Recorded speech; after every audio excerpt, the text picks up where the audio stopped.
Sir Vernon Ellis, welcome to Tunisia. Thank you. Thank you for receiving us today. You are the President of the British Council since March 2010. That's right. If you can introduce us the British Council. Well, the British Council works around the world. We're in 110 countries, and what we do is use some of the assets we have in Britain. The English language, of course, we're given, the education system, particularly higher education and skills, and the arts and culture and creative industries. And we engage with people around the world using these as tools. As a result, we hope to both provide opportunities for those people and build trust and understanding between peoples, and particularly peoples and Britain. And perhaps today, when so much change around the world, so much tension, that trust is absolutely vital. Since when is it represented in Tunisia? We've been here 50 years, so that's a long continuous experience. The British Council itself was established just before the Second World War. And of course, Tunisia at the moment is such an interesting place because it's at the forefront of this change which is going through Middle East and North Africa. The tools of the British Council that used before January 14th and after January 14th, are they the same? Well, the basic elements are the same, but I think some points are more important than ever. First of all, the English language. Tunisia has a tradition of two languages, with French being spoken by quite a lot of people, but I think there's a realization in the government and elsewhere that to reach out and connect with many parts of the world, and in the academic world and the business world, English is an essential tool. Secondly, I think the arts and creativity has been particularly emphasized during the revolution. Song, theatre were part of protest, and therefore the way this can be developed and the way it can be spread out through the country, through children and others, is very important. Another element which is perhaps a little different is the development of civil society, which was not well developed in the previous regime. Now I think there's a realization that we need a civil society, the growth of NGOs, etc. Another element, and perhaps most important alongside the others, is the use of technical skills and vocational skills. A realization that a theoretical education alone is not enough, and that in order to grow enterprise we need a wider range of skills, and that is absolutely vital, because coming out from the period at a time of economic strain around the world, unemployment, particularly unemployed youth, is a major challenge. And concretely, how does the British Council work in Tunisia in partnership with maybe public actors, private actors, collaboration? How does it work? Yes, we work with all those.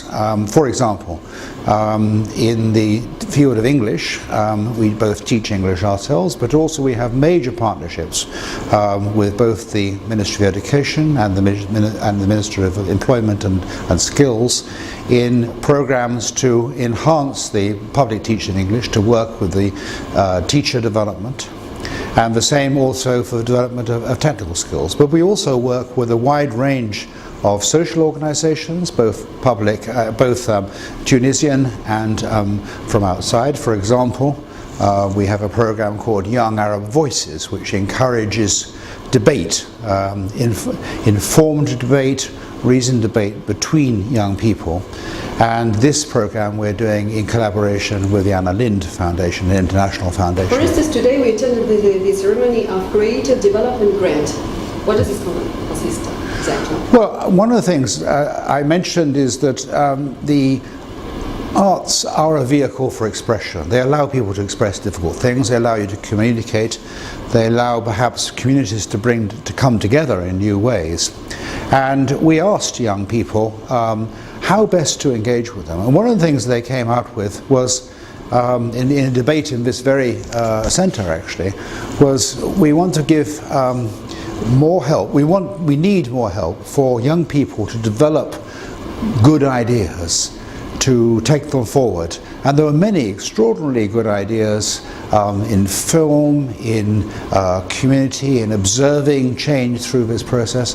So we set up a competition, and we had 30 applicants, were all with very good ideas, and we've awarded grants to 12 of those recipients today, and I was very impressed by the range and energy of the people seeking those grants.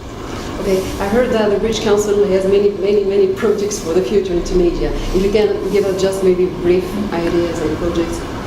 Well, I mentioned quite a number of the important focus areas of skills, English.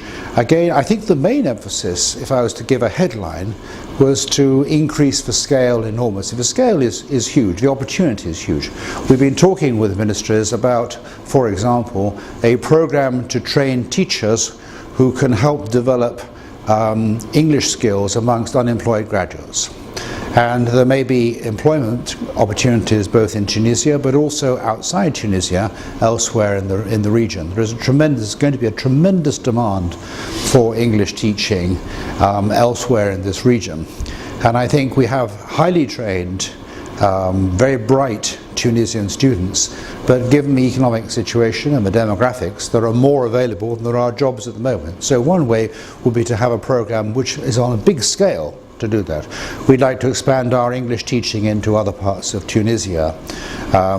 We'd like to greatly expand the entrepreneurial skills. I'd like to see some projects that perhaps can take the arts into schools and also to help develop a sort of sustainable ecosystem for the arts, so that beyond individual artists you have the nurturing of companies who can be strong in the artistic scene in the future.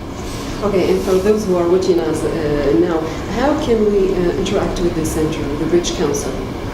Well, we're here. Is it, how is it? Well, I can interact very easily. So, but for Tunisia, I think that we have a centre which is well known here.